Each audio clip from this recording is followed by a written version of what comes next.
మరణాత ప్రభు అయిన యేసుక్రీస్తు వారి ప్రశస్తమైన నామములో మీ అందరికీ మా శుభములు తెలియచేయుచున్నాము.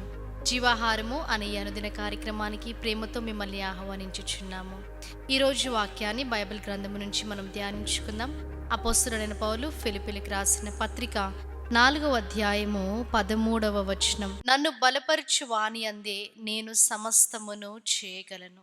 2వ కొరింథీ 12వ అధ్యాయం 7వ వచనం నుంచి మనము చదువుకున్నప్పుడు ఇక్కడ అపోస్తలుడైన పౌలు తనకు కలిగిన బలహీనతను మరి ముళ్ళుతో వర్ణించుచున్నాడు.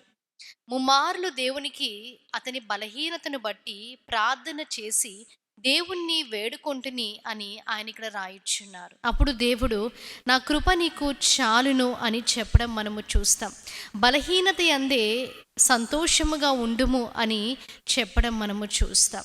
ఇక్కడ వాక్యంలో మనము చూచినప్పుడు 12వ అధ్యాయము 7వ వచనం నుంచి చదువుకుందాం. నాకు కలిగిన ప్రత్యక్షతలు బహు విశేషముగా ఉన్నందున నేను అత్యధికముగా హెచ్చిపోకుండా నిమిత్తము నాకు శరీరంలో ఒక ముళ్ళు నేను అత్యధికముగా హెచ్చిపోకుండా నిమిత్తము నన్ను నలుగగొట్టుటకు సాతాను యొక్క దూతగా ఉంచబడెను. అది నా యొద్ద నుండి తొలగిపోవరనని దాని విషయమై ముమ్మారు ప్రభువును వేడుకొంటిని. అందుకు నా కృప నీకు చాలును, బలహీనత యందు నా శక్తి పరిపూర్ణమగుచున్నదని ఆయన నాతో చెప్పాను.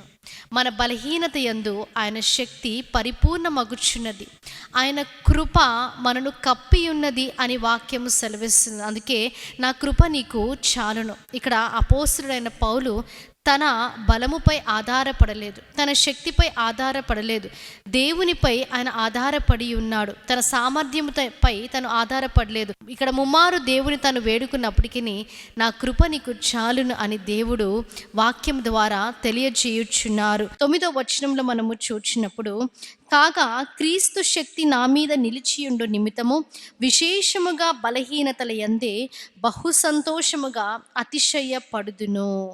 నేను ఎప్పుడు బలహీననో అప్పుడే బలవంతుడును గనుక క్రీస్తు నిమిత్తము నాకు కలిగిన బలహీనతలోనూ, నిందలలోనూ, ఇబ్బందులలోనూ, హింసలలోనూ, ఉపద్రవములలోనూ నేను సంతోషించుచున్నాను. క్రీస్తు యేసు దేవుడు నాకు తోడై ఉన్నారు కాబట్టి నా పరిస్థితి ఎలా ఉన్నా సరే, ఉపద్రవంలో ఉన్నా సరే, కష్టంలో ఉన్నా సరే, హింసలలో నేను ఉన్నా సరే, బలహీనంగా నేను ఉన్నప్పుడు నా దేవుడు నన్ను బలపరిచే దేవుడు అని ఇక్కడ పౌలు చెప్పుచున్నారు. మనము శ్రమలో ఉన్నప్పుడు, శోధనలో ఉన్నప్పుడు, కష్టంలో ఉన్నప్పుడు, సమస్యల గుండా మనం వెళ్తున్నప్పుడు మనము సంతోషముగా ఉండాలి. ఎందుకంటే దేవాది దేవుడు వాక్యంలో సెలవిస్తున్నారు. కీర్తన గ్రంథము 28వ అధ్యాయము 7వ వచనాన్ని మనము చదువుకుందాం. యెహోవా నా ఆశ్రయము, నా కేడెము, నా హృదయము ఆయన యందు నమ్మిక ఉంచెను కనుక నాకు సహాయము కలిగెను. కావున నా హృదయము ప్రహర్షించుచున్నది. దావీదు రాసిన కీర్తనలో మనము చూచుచున్నాము, దేవుని యందు నా హృదయము ప్రహర్షించుచున్నది అని ఇక్కడ రాసి ఉంది. నా హృదయము ఆయన యందు నమ్మిక ఉంచెను. మనము ఆయన యందు నమ్మిక ఉంచినప్పుడు, మన బలహీనతల తట్టు మనము చూచుకున్నప్పుడు కాదు, కానీ బలవంతుడైన దేవుని తట్టు మనము చూచినప్పుడు ఆయన మనను బలపరిచే దేవుడిగా ఉన్నాడు.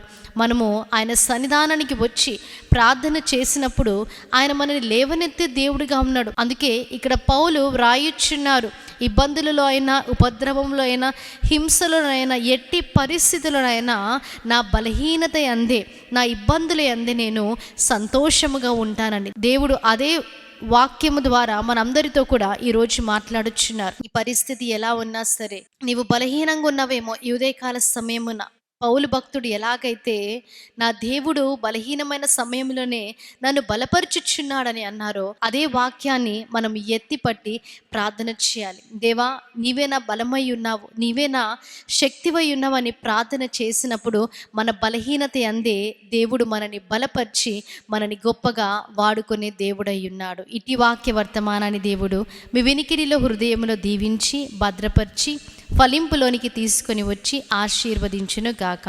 ఆమేన్. ప్రార్థన చేసుకుందాం. మహాగణుడా, మహోన్నతుడా, పరిశుద్ధుడా, మీకు స్తుతులు, స్తోత్రాలు. దేవా, వాక్యం ద్వారా మీరు మాతో మాట్లాడి ఉన్నారు. నన్ను బలపరచు వాని అందే నేను సమస్తమును చేస్తాను, చేయగలుగుతాను, అని తండ్రి దేవా అపోస్తలుడైన పౌలు ఏ రీతిగా అయితే అని ఉన్నారో, అవును తండ్రి దేవా మా బలహీనత యందు దేవ మీరు మమ్మల్ని బలపరిచే గొప్ప దేవుడిగా ఉన్నారు. వాక్యము ద్వారా మీరు మాట్లాడి ఉన్నారు. అట్టి బలహీనమైన స్థితిలో ఎవరైతే ఉన్నారో దేవ మీరే వారిని బలపరచండి. మీ అందు నమ్మిక ఉంచిన వారిని దేవ మీరు రక్షించే దేవుడిగా ఉన్నారని, మీరు సహాయము చేసే దేవుడిగా ఉన్నారని కీర్తన గ్రంథం 28వ అధ్యాయంలో మేము చదువుకున్న రీతిగా దేవా మీరే రక్షించి బలపరిచి దేవా ఈ విన్న వాక్యాన్ని ప్రతి ఒక్కరి హృదయంలో నీరు కట్టి ఫలింపులోనికి తీసుకొని రండి. నజరేయుడైన యేసుక్రీస్తు నామములో అడిగి వేడుకుంటున్నాం ప్రియ పరలోకపు తండ్రి.